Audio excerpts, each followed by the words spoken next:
You are the initial stage of founder அப்படின்னா இந்த டெக்னிக்கை கன்ஃபார்மாக ஃபாலோ பண்ணுங்க. இனிஷியல் ஸ்டேஜ் ஆஃப் ஃபவுண்டர்ஸ்க்கு இருக்க ஒரு பிக்கஸ்ட் ப்ராப்ளம் என்னன்னா எல்லாமே இம்ப்ளிமெண்ட் பண்ணி ஆகணும். ஆனால் காஸ்டிங் தான் ரொம்ப கஷ்டமா இருக்கும். அப்போ காஸ்ட் கட்டிங் தான் நம்ம மெயின் பார்க்குற மாதிரி இருக்கும். இந்த மாதிரி நேம் போர்டு, சைன் போர்டு, அதுக்கப்புறம் பேனர் இதெல்லாம் நிறைய சொல்லுவாங்க. உங்களுக்கு ஒரு டிஃப்ரென்ஸ் இருக்கு.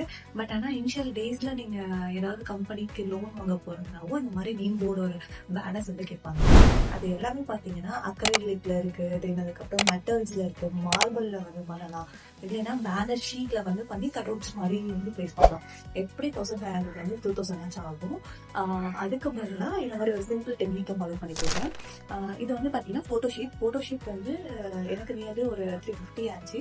அண்ட் தென் இது மேலே ரெசின் கோட் பண்ணியிருக்கேன். இது ரெசின் ஆர்ட்னு சொல்லுவாங்க. இது நானே பண்ணிக்கிட்டது. இன்கேஸ் தனியாக நீங்கள் வெளியே கொடுத்து பண்ணால் காஸ்டிங் அதிகமாகும். ரெசின் அமேசான், ஃப்ளிப்கார்ட்ல இந்த மாதிரி இருக்கும். அதை நீங்கள் ரெசின் ஆர்ட் மூலயமா உங்கள் கையாலே நீங்கள் பண்ணிக்கணும்.